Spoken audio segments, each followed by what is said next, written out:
Well. Welcome back, ladies and gentlemen, collectors of all ages. I'm your host, Sean, with BlueRidgeSilverhound, and we have, again, another fantastic pocket change market report, this time for January 21, 2023. I want to thank you guys for tuning in as we embark on this mission to discover, right? We're discovering some of these amazing errors and varieties that can be found out there in the wild. So what is the wild, right? I keep saying that, and hey, it's a valid question. I'm not going to lie. The wild is out in circulation. It could be at a coin shop or a coin show, coin dealers.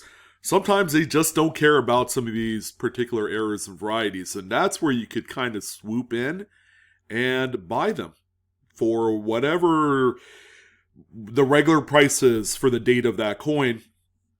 Unattributed, of course. Now, not to say that in 1955 double the die offer Lincoln cent is an inventory and they know it. That's just like one of the premier coins, and they're not going to let that go for a quarter. It'd be nice. I don't think it really happens that often, or if any, but you get the big idea. A lot of these coins somehow, some way are sourced by simply going out there, pounding the pavement. You're cracking open rolls. You're going through your kitty's, change jar, or your own change jar, or that upside down water cooler jug, that we all like to fill up. We go through these and we identify some of the big varieties and errors that sell for a decent amount of cash on the secondary market. There's two kind of lines of reasoning for this. You can either find these coins, add it to your collection. You could really kind of kickstart a pretty cool collection if you went out and found these coins, rather than going out on eBay and, buying the very coins that normally you can find in circulation. Or you can make it kind of like a supplemental income strategy here. You could find these coins and then resell them and then reap whatever the market rewards are for the coins. So 2 points before we jump right in. Number one, we don't talk about graded coins. Grading anything at all costs a lot of money. And then sometimes taking that $20, $50, or $100 error or variety and sending it off to a grader may not necessarily make an impact on the value of the coin.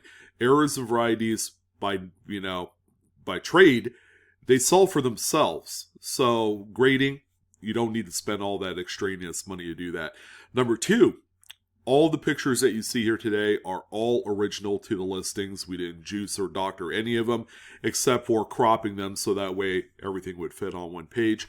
But you're going to get the best and the worst photography. You might even get a little photography lesson as well. So, it kind of gives you an idea of how high or how low that bar is set for selling some of these coins. You don't have to be necessarily a professional photographer of coins to be able to sell these. You could snap them generally with just your smartphone and do really well.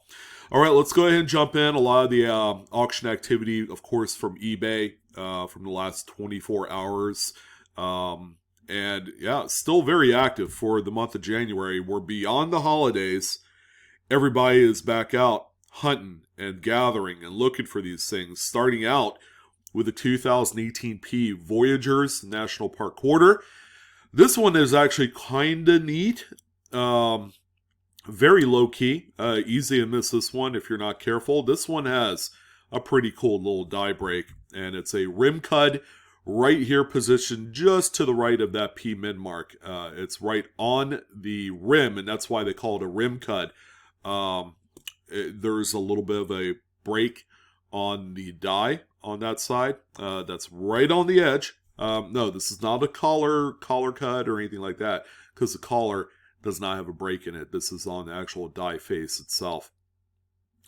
Now, rim cuts are, they're cool. They're not like full-blown cuts where they go into the design and people ask like tons of money for them and people actually pay that for these. This one is just neat. Generally, they would be attributed on websites like cudsoncoins.com. So if you come across these and you go on that website and they're not on there, you can actually get these attributed and get your name kind of cemented in numismatic history, which would be pretty neat. That's kind of like our own little 15 minutes of fame. But this one right here, not a huge seller. $6 was the final sale price. But yeah, I mean, would you toss this back? No, I wouldn't. 24 times face value. So definitely worth holding on to. We have a number of really cool pieces of older currency. They're all gutter folds, and they're all 1950. Here's a 50A $10 bill with a noticeable gutter that goes all the way across left to right. This is actually quite scarce because a lot of the gutter folds that we see on any note are usually vertical. They're up down. So these happen when there's just simply a wrinkle in the sheet. And that happens quite frequently. We've even seen some gutter folds on much newer notes.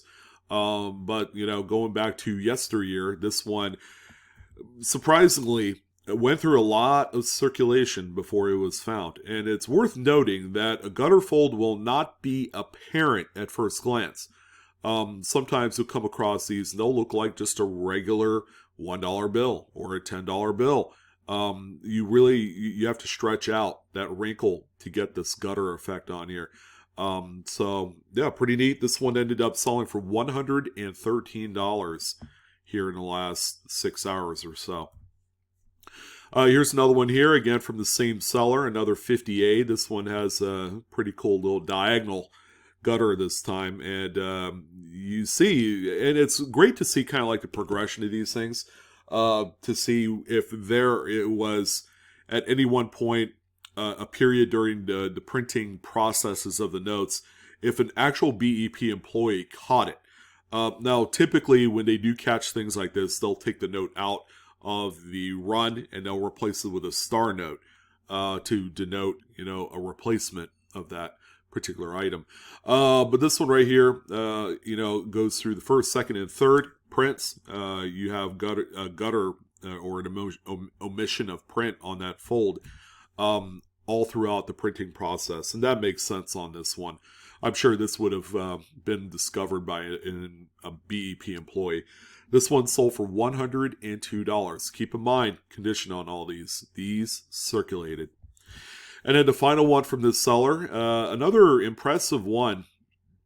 This one actually has two gutters. You got the major one there on the right side, but you also have a much skinnier wrinkle there on the left side as well. Very good note. This one is probably the best condition out of the three here today.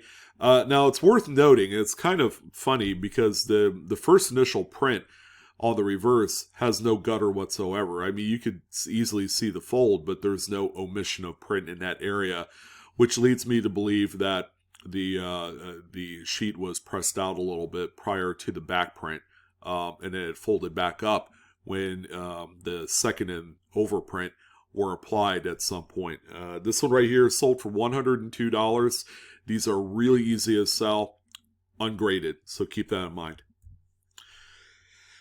And someone was really, really mortgaging on their future when they bought this note. This is just a good old run-of-the-mill 2017-8 $5 bill, but check out the serial number. It's correctly oriented as a birthday note, but check out this date. 04/19/2043. So someone was looking 20 years into the future on this thing. And you know, typically we don't, we don't stake anything into these type of notes where the birthday actual year of it is far into the future. But this one is actually, I would say, more reasonable. For, someone buy it for whatever reason that they deem fit, whether it's just to hold on to for, 2 decades until that time comes. It may not be such a bad idea. And who knows if we're still going to have currency 20 years into the future with how quickly things are progressing these days in the digital world.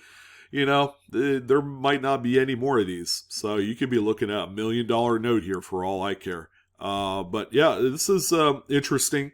Surprisingly, someone did pay $19 for this note. A little word of note is that you could probably sell these for around the same amount of money. It could be a $1 bill, 5, you know, things like that, but keep the denomination low. Pretty minor error here, but on a kind of non-typical type coin. This is the Eisenhower dollar, 1972D is the date, with a little bit of a curved clip, and showing some pretty nice flatness here. That's the Blakesley effect on the opposite side rim of the curve clip. Yeah, surprisingly, this was a $35 sale.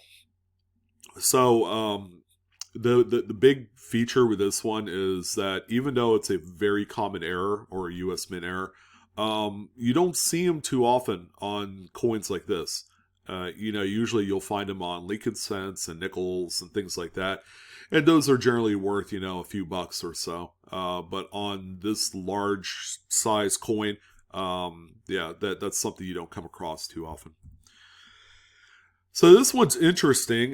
Not really 100% certain that everything that the seller says it is exactly what it is. Now, I might be wrong, okay? But I'm just going to go out and say exactly what we have here. Yes, it's off-center struck. It's a it looks to be a 1987 Denver. All right, I might be wrong on that last digit of the date. But yeah, this is an off-center struck. It was also multi-struck, and that's why that off-center part of it, where the design is actually large. It got struck a few times. And it's a uniface, which means that there was another planchet that was overlapping this one on the back. And that's why you're left with no design features on there. So there were two planchets stuck together during the striking process. Very, very interesting coin. This one ended up selling for $42.38. Keep in mind, there's a lot of exposed zinc on this one. It's a copper-coated zinkin. So, you know, it may not be necessarily long for this world, but still very, very collectible for someone that knows how to store these things. Excuse me. Now, if you're out searching around through your silver, you know, usually we take our silver for granted. It's like, oh, I just want to stack, you know, and, you know, use it for the future, you know, whether it's as a bartering kind of tool or something investable that you could resell later on in life. Most folks don't take into account that there are some of the most valuable errors and varieties to be found on much older silver, like, for instance, this 1946 Walking Liberty $half. Otherwise, you know, you'd probably end up paying what's melt value on one of these, like $8-9 today. Definitely have gone up. Price of silver has kind of jumped up a little bit, but still, this is something that every 46 Philly that I find of these, I flip around to look for the big doubled die reverse. The doubling is especially strong on E pluribus unum, and also the foliage underneath that. But also take a look at the bottom wing feathers of the eagle right there. You can see every single one of them's doubled, and this is a marvelous coin in any condition. This one right here ended up selling for $42.99. So that would definitely be worth the price of admission, just to simply flip over to see if you have this one. It's not particularly a rare variety. I will tell you that. I've found a number of these throughout the years. But, you know, if you miss them, you're going to end up throwing away quite a bit of money. You know, would you rather take $8 or $40? I mean, that's pretty much a no-brainer there.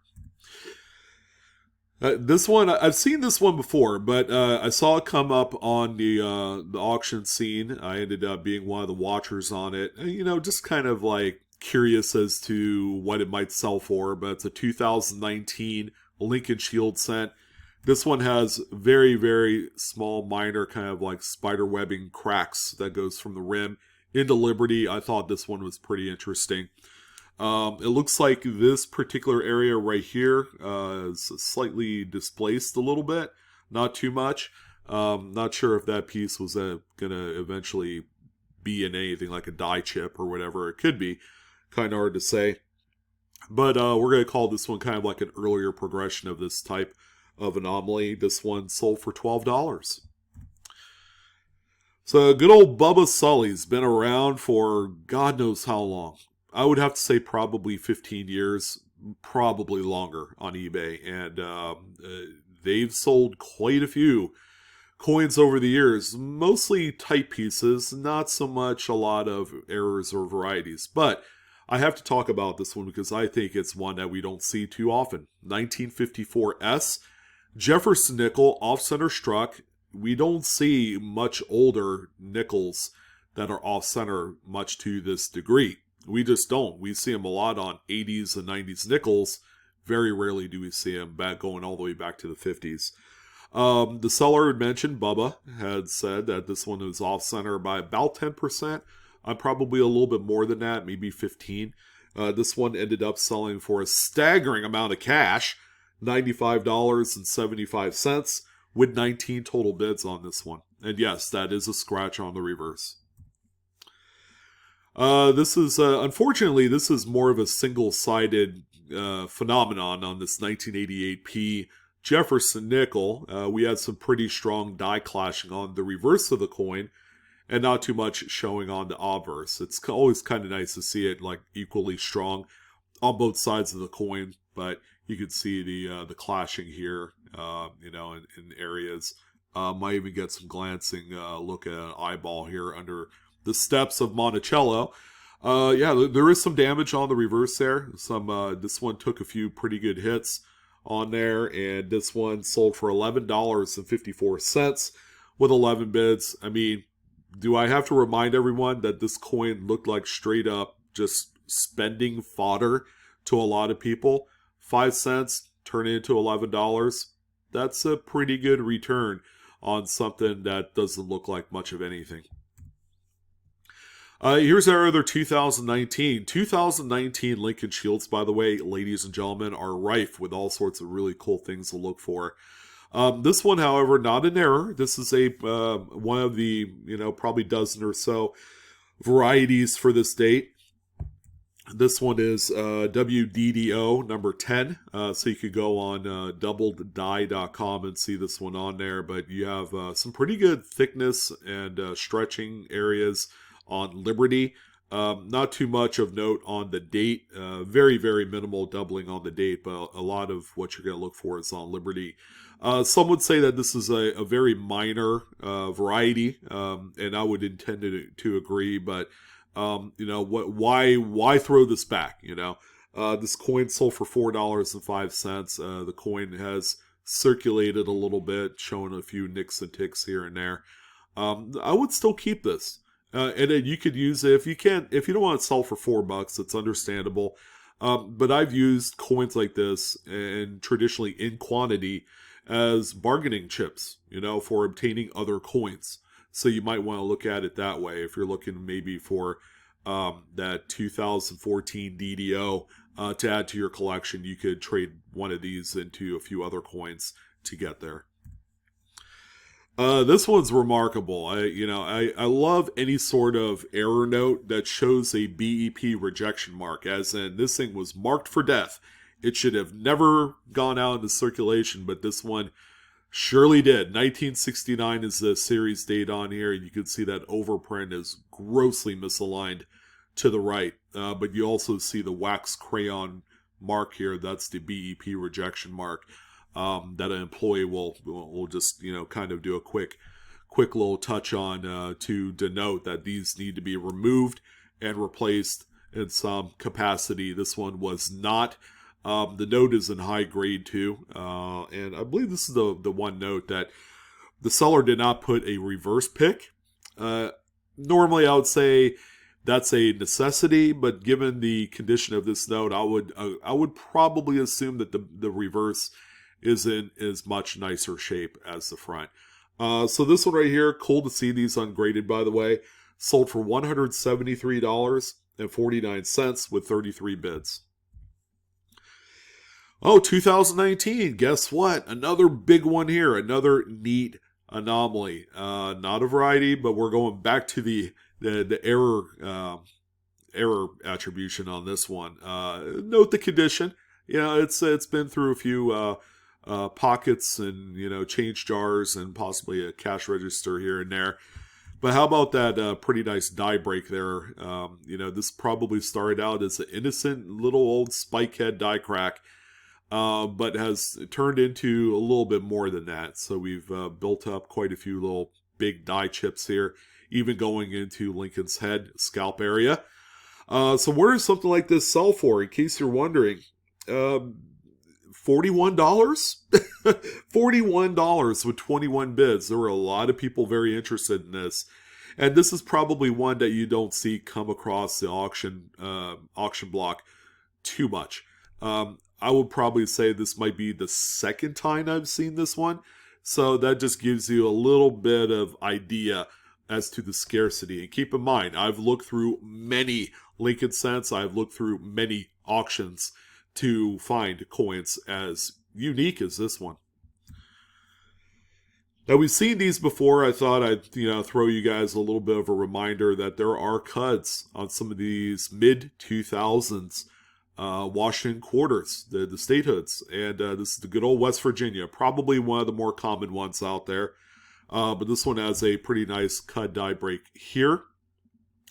Relatively nice size that goes right up to the design, making it a full-blown cud, which is cool. And these are common. These are common. People are finding these all over the place. They're going to be very well circulated, but that's okay. $14.95 was the sale price for this example.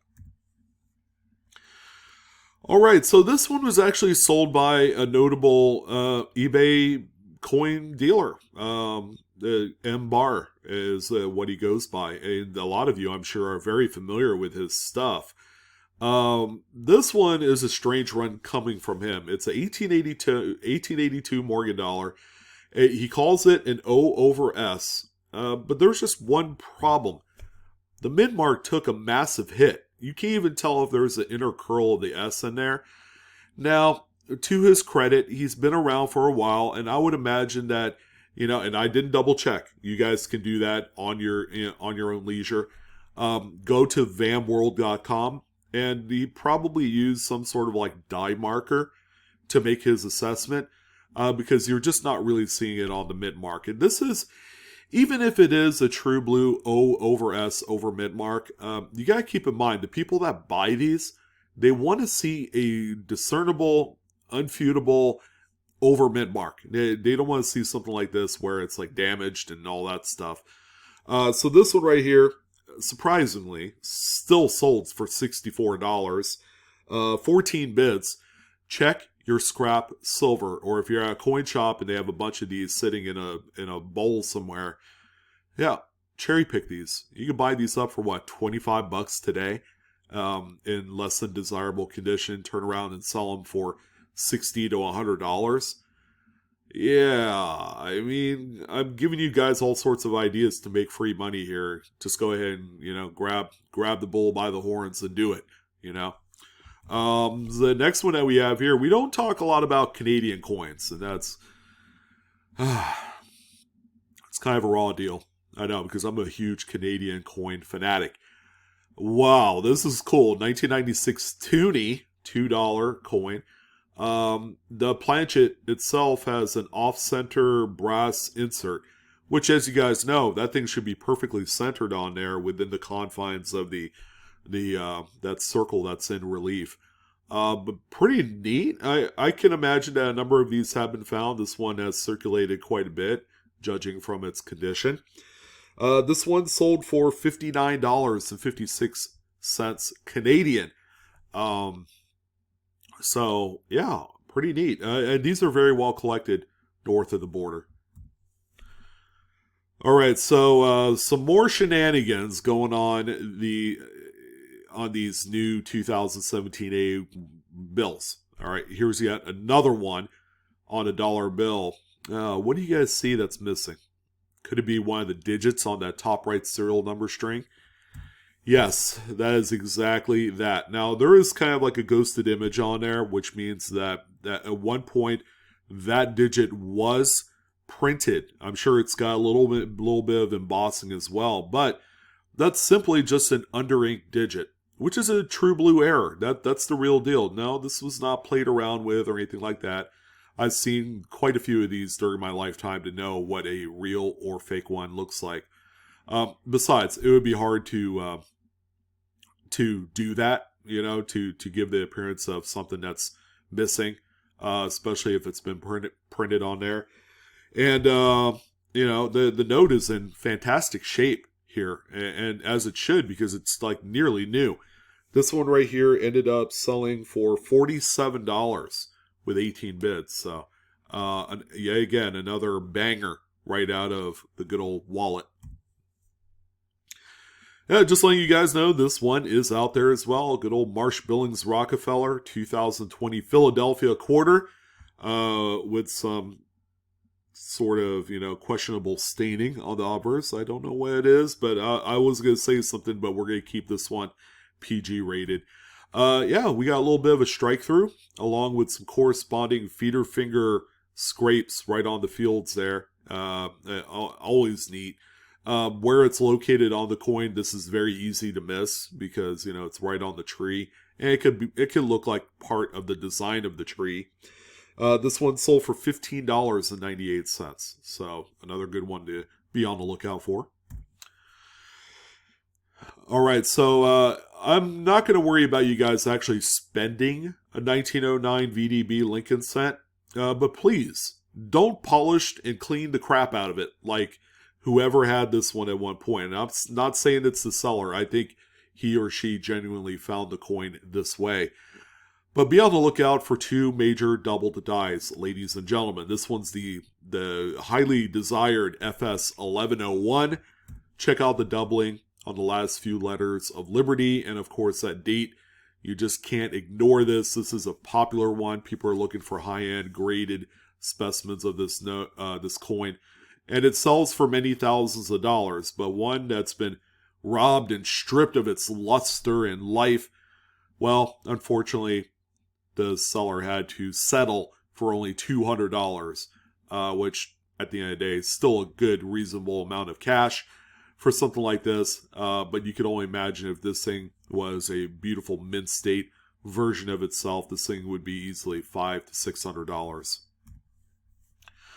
A massive curved clip on the 1971D Kennedy half dollar, always a fan favorite because of the size of the coin and the type of error it is. This one sold for $39.13 with 20 bids. We did have a few of the two feather buffaloes come across the auction block. Select buffalo nickel dates can be found with only two feathers. The bottom feather, obviously that's in this area, was over braided or over polished. They are both one and the same. This one's a 1917 Denver, one of the more tougher dates to find with the missing third feather. This one sold for a pretty nice sum of money at $56. Someone grabbed this one pretty quickly and hit the buy now button. And from the same seller, they also had the 1916S, another two feather variant.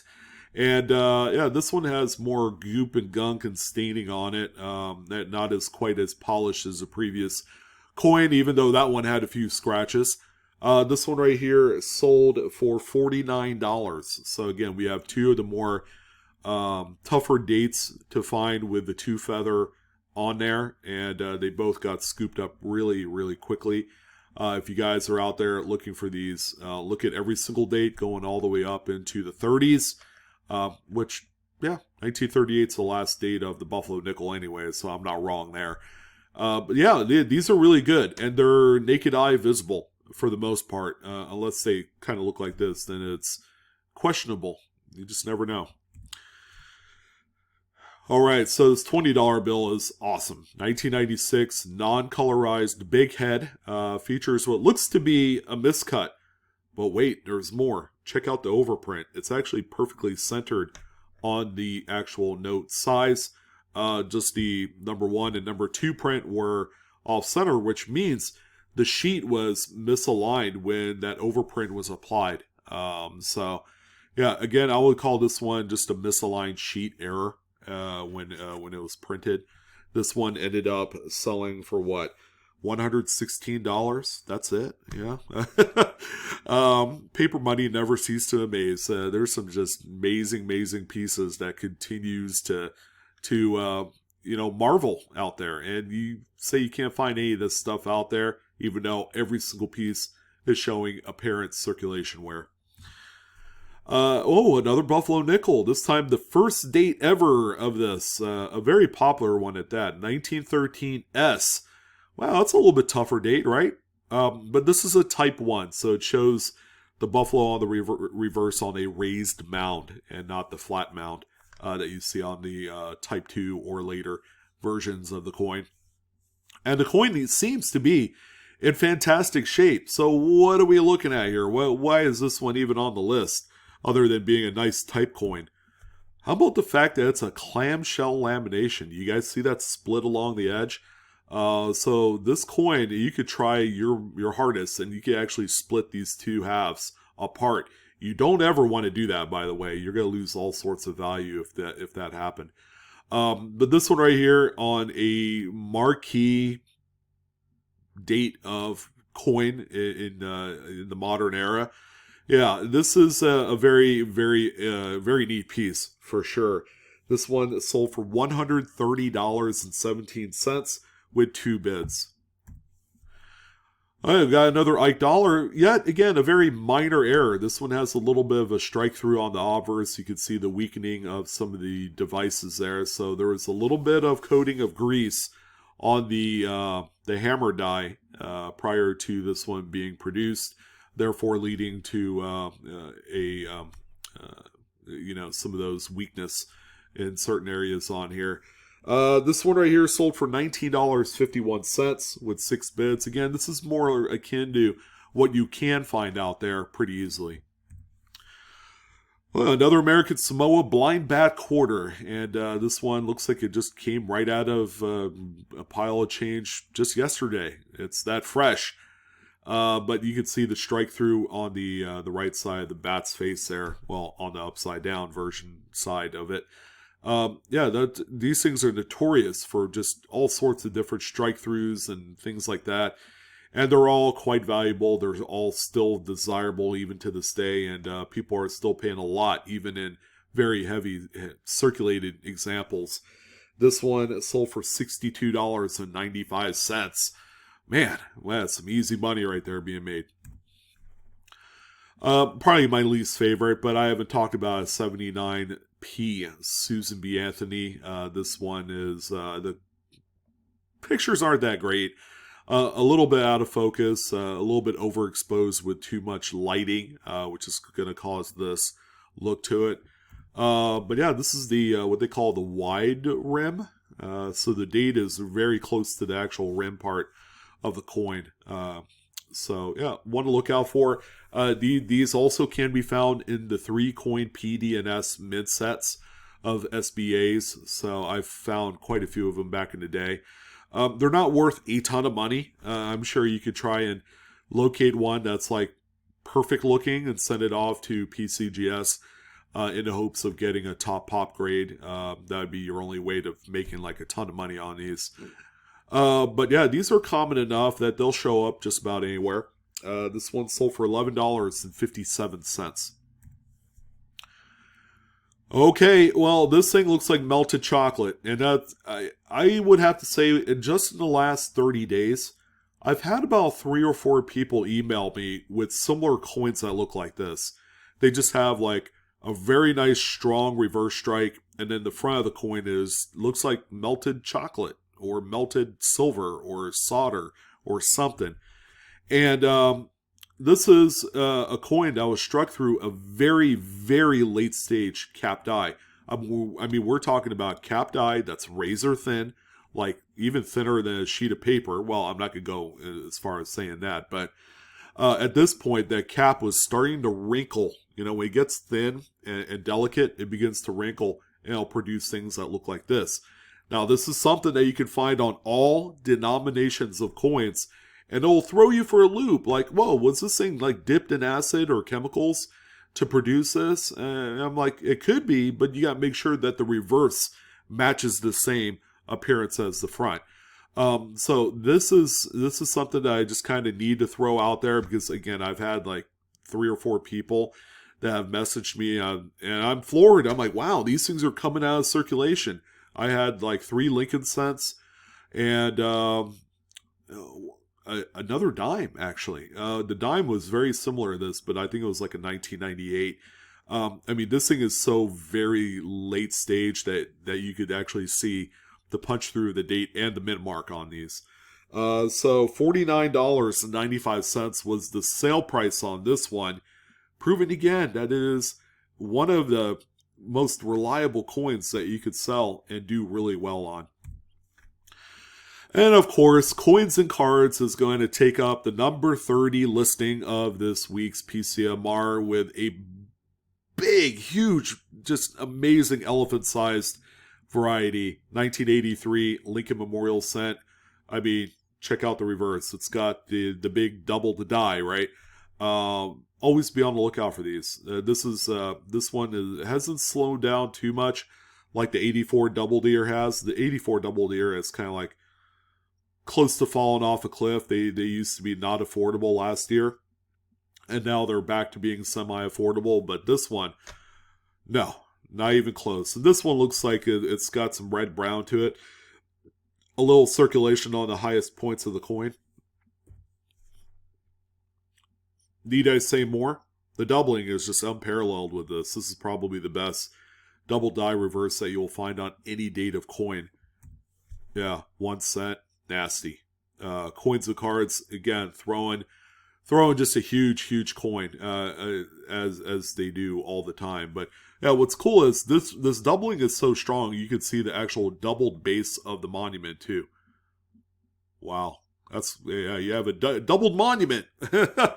But yeah, that's how we're gonna end it off. This one, by the way, sold for $308.03 with 20 bids, and that's funny considering that I don't think the coin even qualifies for mid-state because it does look circulated, and it's raw. Like we don't see that too often on raw coins. That's not mid-state, but it's showing you guys the strength of this variety. If you have these, congratulations. You have an appreciating asset at this point that just continues to go up month in and month out. 300 bones, my goodness. But that's going to go ahead and wrap up this one. All good things must come to an end, and I do apologize. But hey, you're in luck. We're going to be back with another PCMR on Wednesday. Go out there, do some hunting, and find yourself that massive gem in the rough. And I look forward to talking about it if you do sell it. So I'm your host, Sean, with Blue Ridge Silverhound. Don't forget to like, share, and subscribe to today's content and channel if you haven't done so. I am also on TikTok. Come follow me there as well. But that's it. You guys go get her done, and I will see you on the next coin video. So long.